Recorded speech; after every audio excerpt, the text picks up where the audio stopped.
This is a 2025 Mazda 3, which has just been reintroduced with a new engine and some infotainment screen updates, which bring it up to date with some of its rivals. But with so many small hatchbacks out there slowly dying off, how does this car, with the option of a naturally aspirated petrol engine in 2025, stack up against key rivals? This promises to start at a reasonable price, have decent driver engagement, decent modern tech, but enough physical controls in there to keep most drivers of older cars happy. And with the Ford Focus now dead as of November 2025, where does this fit in? Is this now the king of the class? Well, that's what I'm here to find out today. So please join me as I take you on a full tour of the car, get it out on the road and take it for a spin. But before we do that, if you're looking for a used car, please do check out our links in the description below at Players Cars Premium, where you can find a used car in an easy way without any pesky emails back and forth. Contact us 24/7 on WhatsApp. We'll be able to find the car of your dreams, no issues whatsoever, with as low as 6.9% APR on finance. So if you want a nice, easy car buying experience, check the links below and make sure you tell them that I sent you.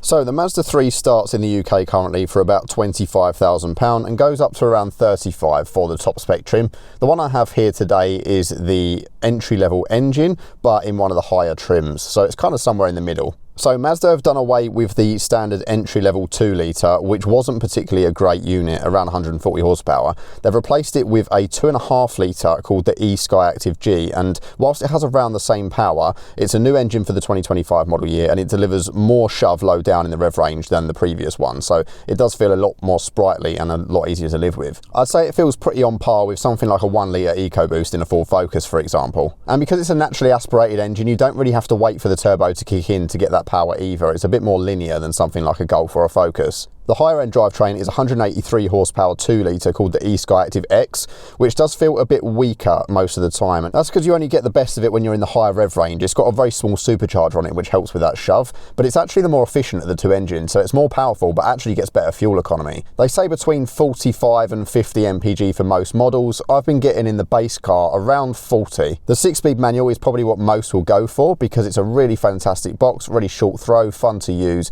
and feels great in the hand like you'd expect from a Mazda.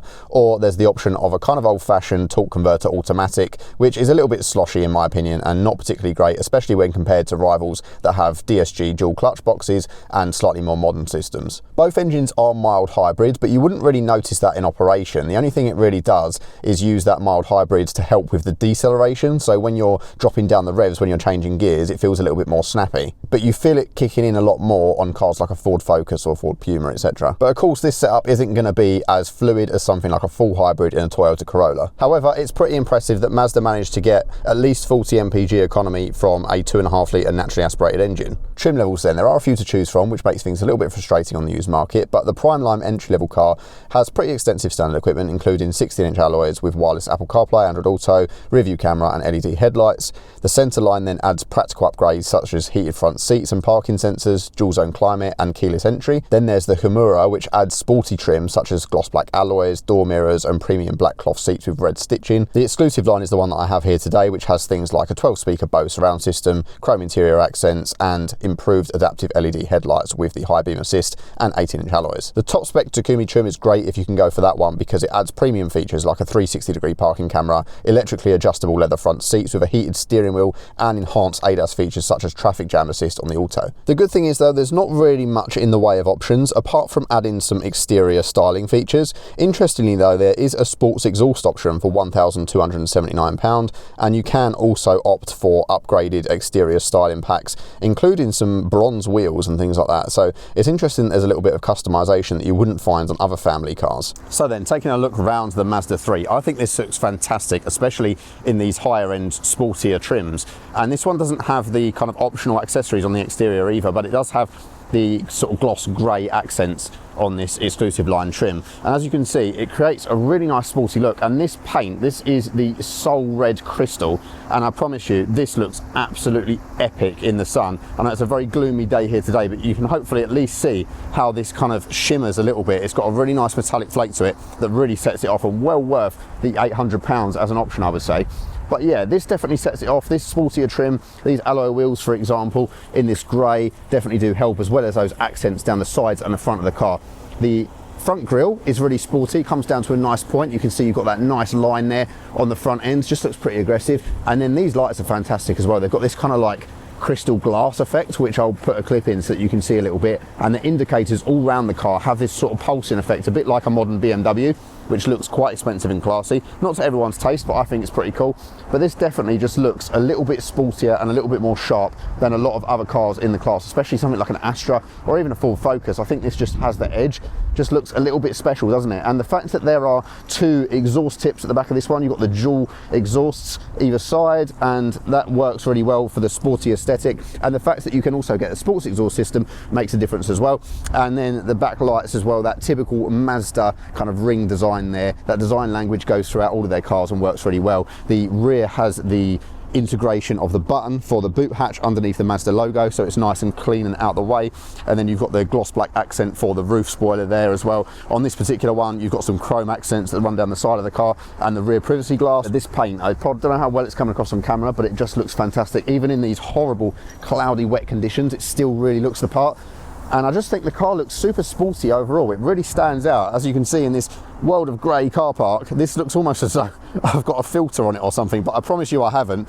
Even if I crank the saturation a bit in post, it really does pop, this paint. So then, stepping inside the interior of the Mazda 3, as you can see, we do have a pretty decent amount of material on this door card, and you've got some nice contrast stitching as well. A nice chrome detail that runs along here with a traditional handle and lock, which some people will appreciate. And in this one, this nice fancy grille for the Bose stereo system. Some standard window switches, and unfortunately quite a lot of gloss plastic in here. But overall, you'll find that the cabin is nice and modern with a blend of physical controls, which I'll go into as we sit inside. Door bin is pretty spacious as well. We've got some slight dividers in there so that the bottle can stay put at a nice angle. And there's even an extra little cubby down there too. Overall material quality is pretty good, and you've got a nice lot of padding on the little armrest area here, which is good, much more than on many cars. And what I really do appreciate too is this rotary adjustment here on the seat, which adjusts the tilt angle for your thigh support. So inside the Mazda then, as you can see, ergonomics are pretty good and live up to modern tech standards as well, but you still have some nice physical controls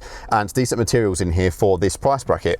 These seats, whilst they are relatively basic, as you can see, and they have like a cloth pattern to them and a little bit of contrasting, they do still have enough squidge to get you by, but they're nice and supportive and adjustable. And this center section, nice and wide, so you can get a good driving position and relax in here.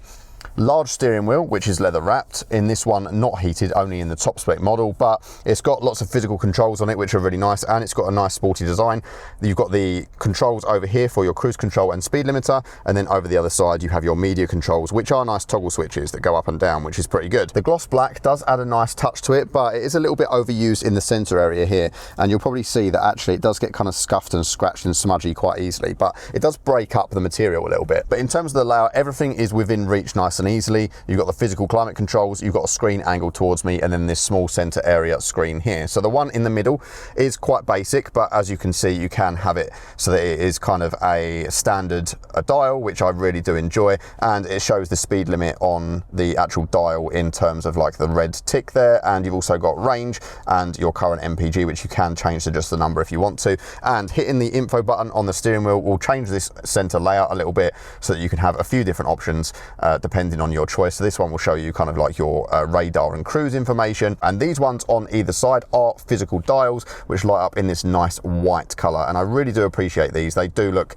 really nice, really classy, and it's just cool to have that in like a modern car, to have kind of those dials. And the fact that this one kind of replicates a proper dial when it's in this view, the screen is like, the contrast is okay as well, so it does really blend in. It looks like it is supposed to be there like that. And then this center screen here, this is actually a touchscreen, as you can see, so that's cool. So if I head into the main display, this one shows me everything to do with the navigation, and I can press home here, and it's kind of like BMW's iDrive, right? So most of the time you'll be controlling it with this scroll wheel down here. So this is very similar to iDrive. You can kind of move this around, you can nudge it left, right, up and down, and you can also turn it as well. And there's some shortcut buttons here, so you've got like your home, media, navigation, and a back button, and it controls the screen really easily as you're driving along. So it means you can kind of just control it like this. Makes such a difference because you can actually see everything on the move and control it without having to reach out. It is fairly basic though. There's not really anything particularly exciting. There's a couple of options for stuff like your HUD. So there's a little basic head-up display. and there's also like your sound settings for your stereo, like your EQ and that kind of thing.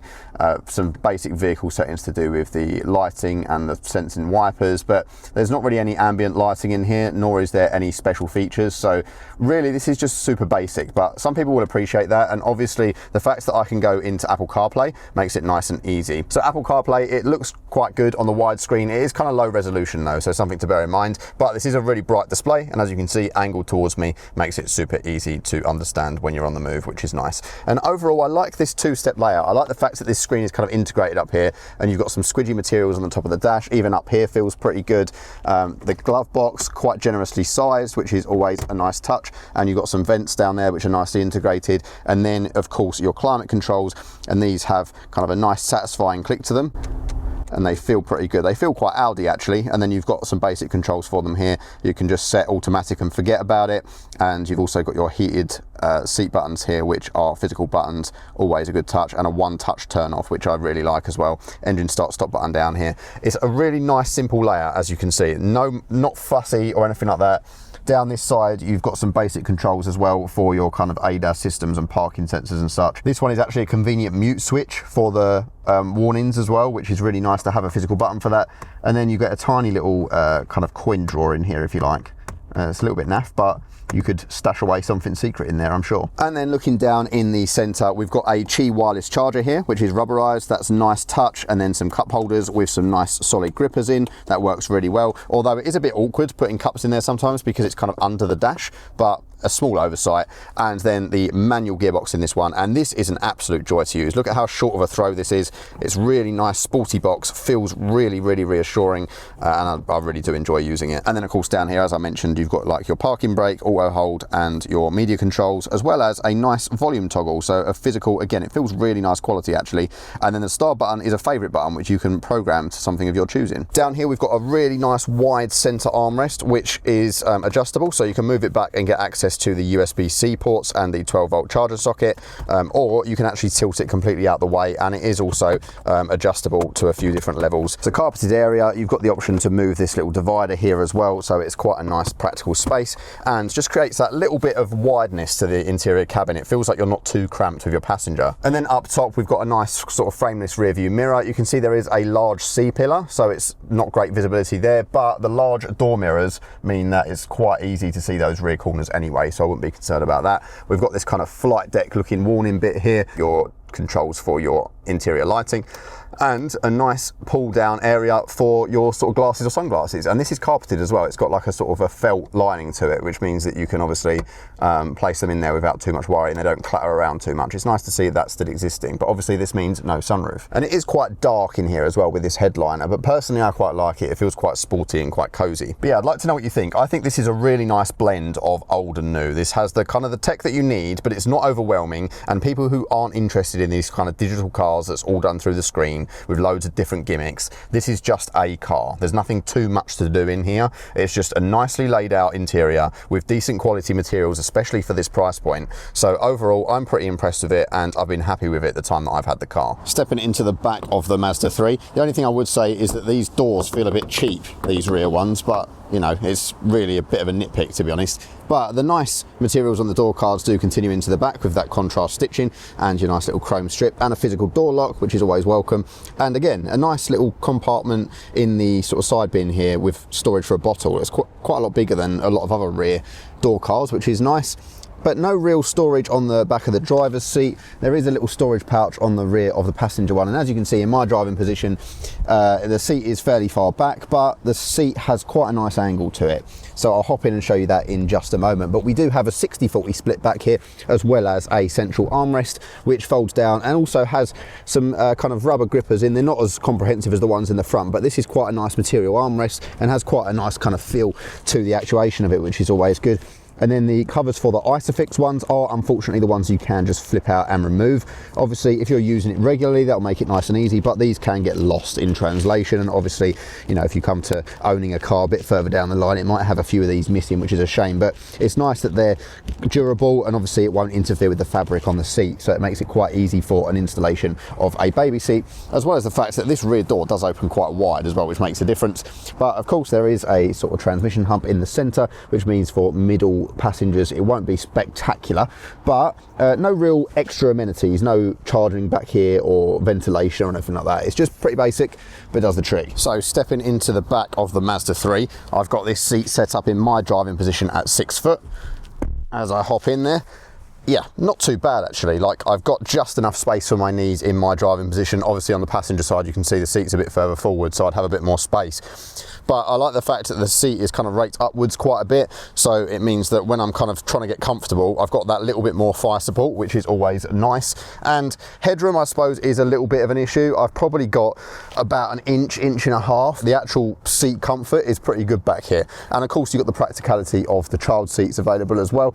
But I think obviously for a middle passenger or a couple of adult passengers back here, too much of a squeeze for a couple of adult passengers back here though. Look at me sitting in the middle now. I'm completely intrusive over the two sides and I don't have enough headroom. I would say it's a little bit cramped back here compared to some of the rivals. And with regards to the cargo area, the actual opener is just under here. There's a button under the Mazda logo which is hidden, nice.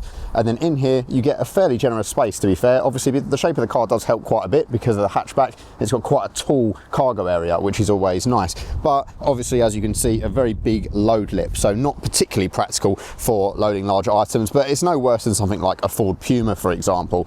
And underneath here you've also got a bit of sound deadening and also the subwoofer for the Bose audio in this particular model, as well as like a tow hook and a few other bits. So there's a little bit of storage under this false floor here. No real extra fancy bits or amenities in here. It would have been nice to see some more like tie hooks and maybe a bit of power back here, but not the end of the world. This does come out nice and easily though. You just pop both sides, and with that out you just give this a tug. This looks like it folds in half, but it doesn't completely. It's just there to make it a little bit easier to use in operation, but I wouldn't count on stowing this under the floor or anything like that, unfortunately. But with that removed, you can see we do have a nice big open area. I can just press the buttons and fold these down, which is good. You pop that down, press that one, pop that down. As you can see, it is a little bit harder from back here, and with the seats in the positions that they are, I can't fold these flat. So in my driving position, I can't get that one down. Let's try this one to see how much further I need to put this seat. So yeah, as you can see, this one in its current position, I can just about push it down and then we get a flat area. But with my driving position, I wouldn't be able to get that down. But still, one positive is that these do create a flat load floor, which is unlike in some other cars of this size that you'd have like a large step there as well. So once it is over this original load lip, you can actually then slide objects right the way in, and that's nice and practical. But yeah, I'd probably have to remove the headrest completely on that one to get it flat in my driving position at 6 foot. The seat belts, however, are on runners on the seat, so it means that when you put them back up, you can do so with one hand and it won't snag at all, which is always really nice and practical. So yeah, I'm not particularly blown away by the features back here, but it is a practical space, and if you can manage to fold both of those flat, you do get a really generous area. You could easily get a little bit of furniture or a larger TV in there and not have any issues. It's just a shame there's not any additional features back here like shopping hooks and that kind of thing. Right, let's go for a little 0 to 60 pull, shall we?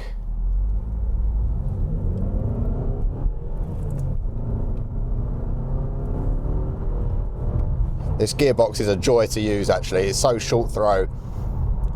Love the manual in this thing, and that is 60 there. So it's not the fastest accelerating car, especially in this kind of entry level guise either, but the acceleration is actually pretty impressive for a naturally aspirated engine, and it's more efficient than you might think as well. Now, I know I said the quoted figures around 47 mpg for the kind of lower end model, and then up to sort of 55 for the more powerful variant, which is interesting.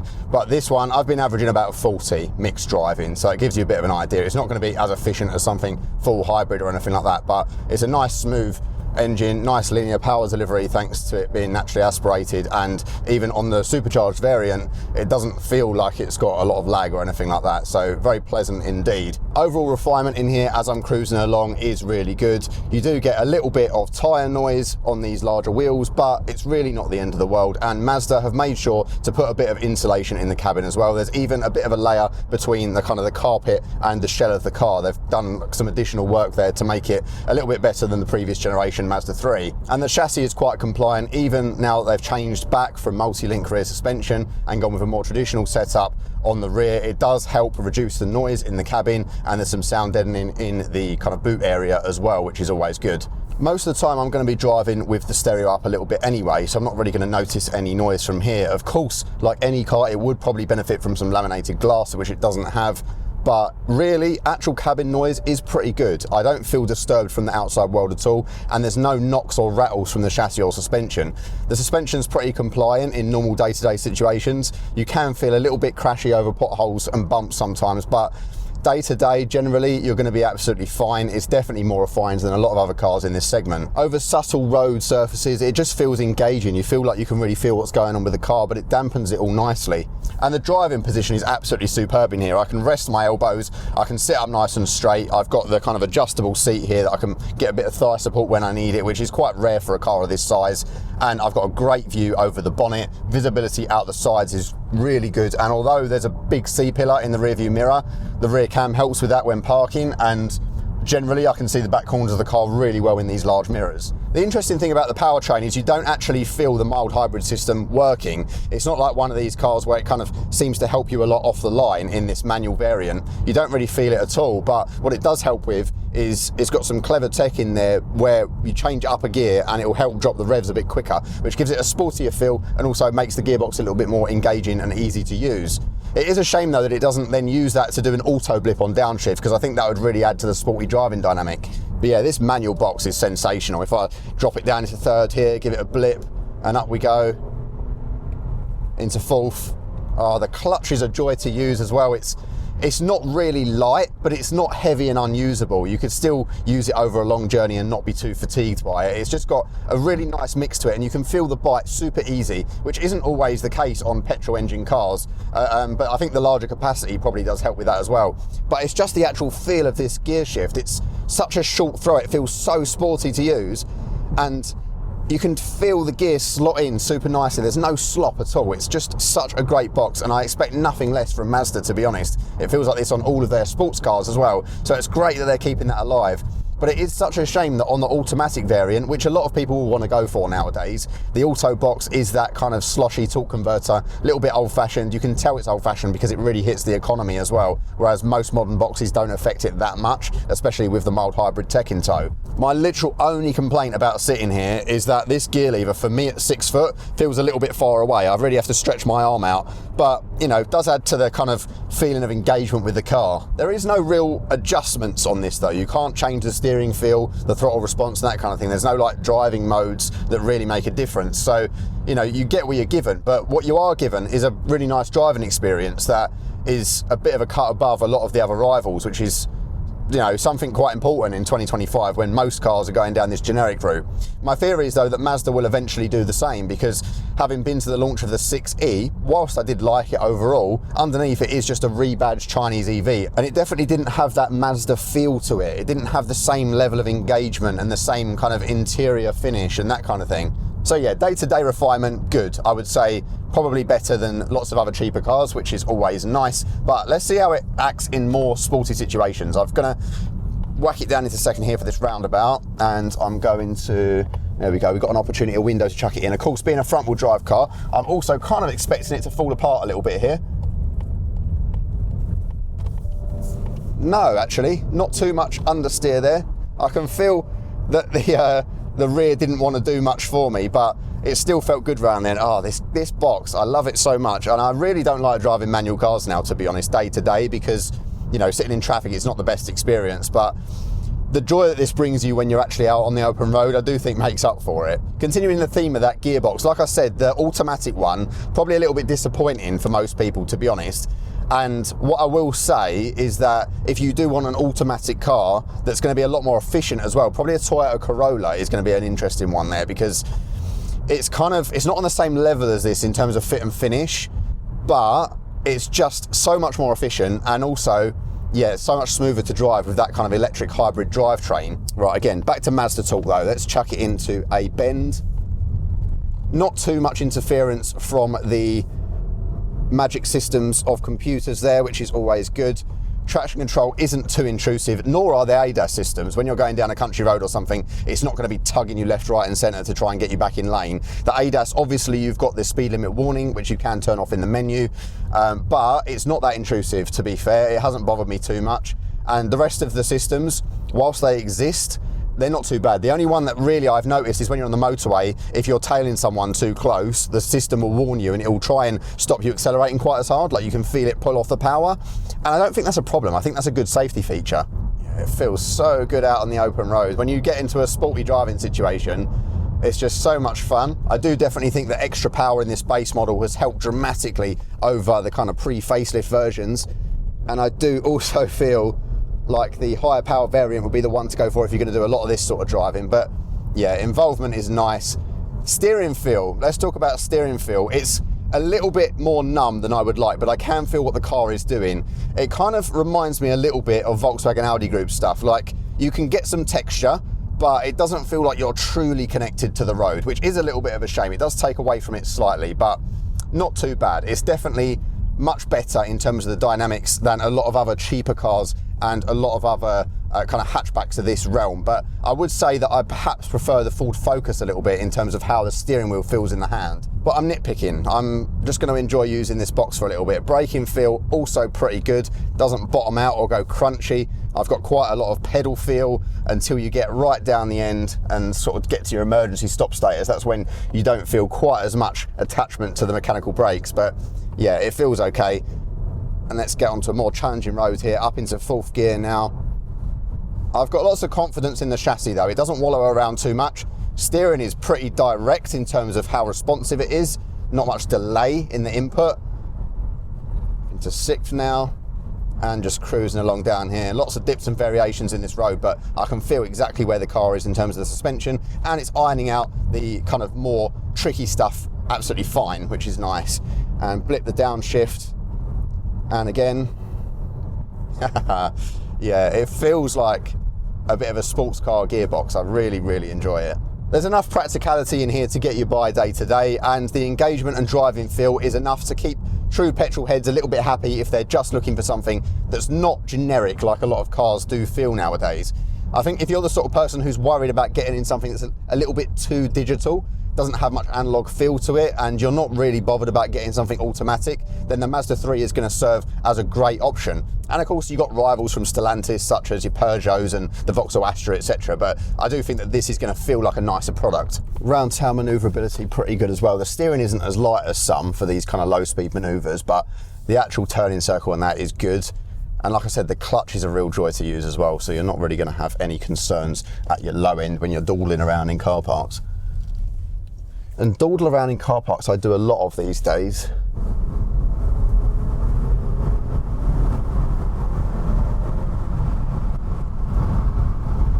It's just super nice that there is a brand out there still creating cars like this.